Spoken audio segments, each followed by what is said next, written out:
So, what's up guys? Dito tayo sa ating sasakyan. Meron lang tayong mahalagang sasabihin guys. Hindi bang malaman? So, hanapin natin nyo guys. Tara, let's go! Alamin natin kung ano yung sasabihin ni Kuya Obas TV. Alright!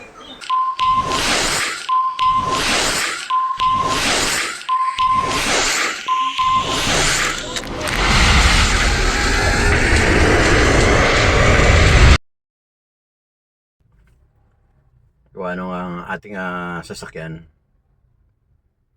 parang gusto ko nang i-dispatch muna kasi wala naman tayong negosyo para ipagpatuloy yung ating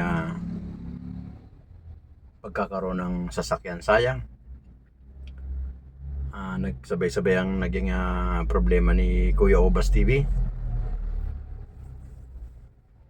Nagkaroon tayo ng yung channel nating isa, yung malapit na sana sumahod yun, yung Daddy Grips.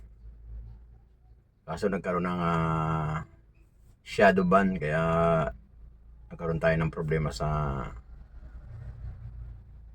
YouTube. Pero inaantay pa rin natin, baka magbago isip ni YT. Pabuksan na uli ang ating YouTube channel na isa. Pero ganun pa man, gumawa tayo ng bagong channel. At siyempre lahat ng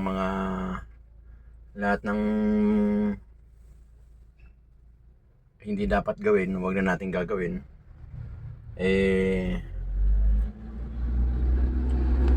Wala talagang sabi nga nila, you learn about experience. So yun ang nangyari kay Daddy Grapes.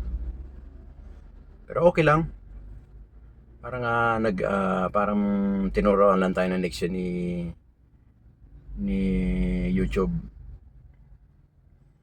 At itong bagong channel natin ngayon, pagkagandahin natin, siyempre aware na tayo ron sa mga nangyari noong nakaraan. So kailangan natin mag-iingat. Ayun. Ang pagkakamali lang, talagang nagkadamay-damay. Tapos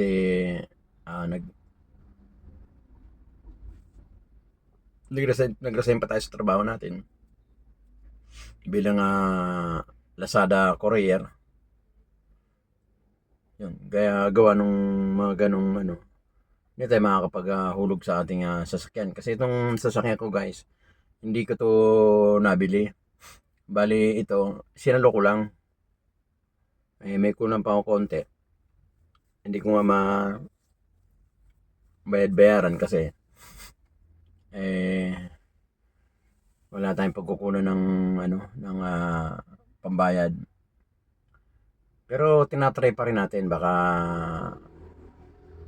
within this week pag pwede tayong makapag sideline. Bali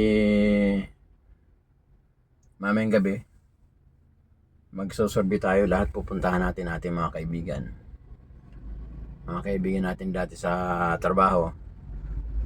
Baka meron bibigay sa ating trabaho. So tingnan natin kung kaya natin. Ngayon, pagka kaya natin, ayan, tutuloy natin yung ating sasakyan.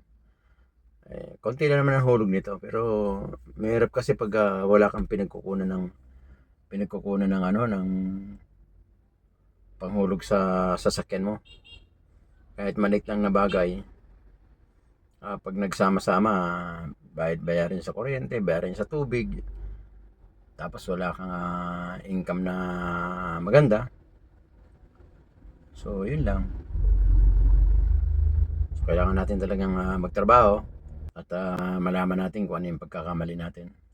Malay mo, itong channel natin ngayon na biglang mag-grow. Kuya Obas TV, di ba? Pag nag-grow to, di lalo mas maganda.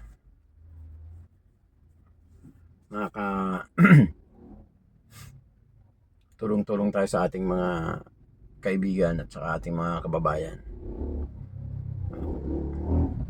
Kaya sa mga hindi pa nag-subscribe kay Kuya Obas TV, pa-subscribe naman at pa-share naman po ng video na to para dumami ating pamilya.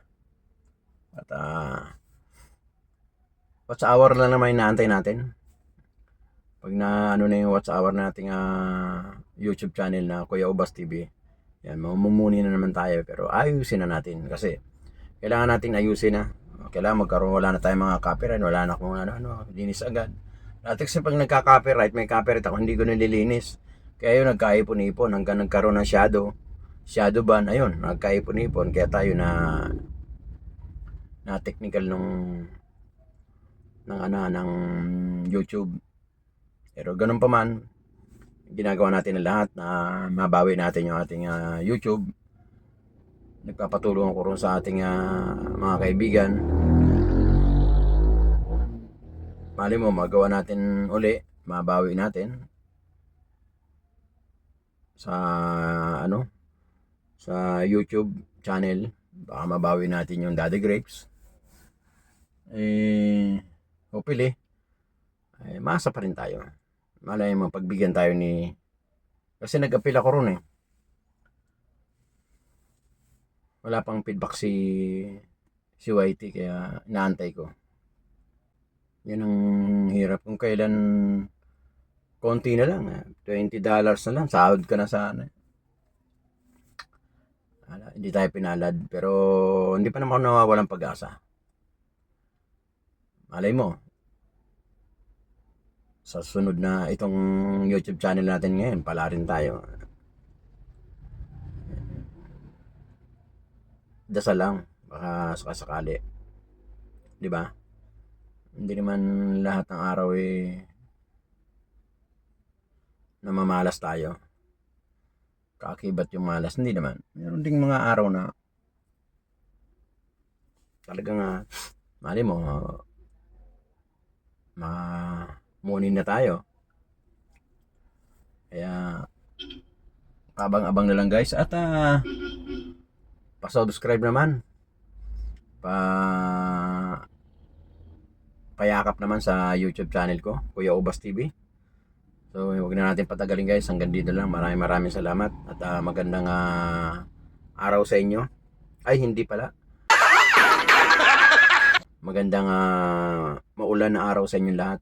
Ayan, medyo ingat po tayo kasi maulan talaga. Meron na ang weather forecast na talagang itong maghapon uulan talaga, kaya magdala po tayo ng payong. Huwag natin kalimutan magdala ng payong, raincoat. Ayan, mag-ingat po tayo para makaiwas tayo dun sa magiging sakit sani ng ating biglaan ulan. Bagay, hindi naman halata kasi June, July, August, yan ang maulan sa ating bansa, sa Pilipinas. Minsan pa nga, naabot pa ng September, October yan. Sana wag naman natin danasin yung mga nangyayari sa ibang bansa na lintik ang baha hanggang bubong. Ito, okay lang to, mag-ulan siya maghapon, okay lang, kaya pa naman ng natin mga drainage. So hanggang dito na lang guys. Hindi na natin patatagalin to. Ingat po lahat. Salamat sa pag-subscribe kay Kuya Obas TV, sa panonood. Salamat po. Hanggang dito lang guys. Thank you. Ingat po lahat. Bye-bye. Yan guys, kung nagustuhan nyo ang video na to, huwag nyong kalimutan i-subscribe si Kuya Obas TV at pakipindot na rin ang notification bell para lagi kayo update sa mga video ni Kuya Obas TV. Hanggang dito lang. Maraming salamat po. Ingat po lahat. So, see you soon mga idol. Thanks for watching guys. Good luck. God bless us all.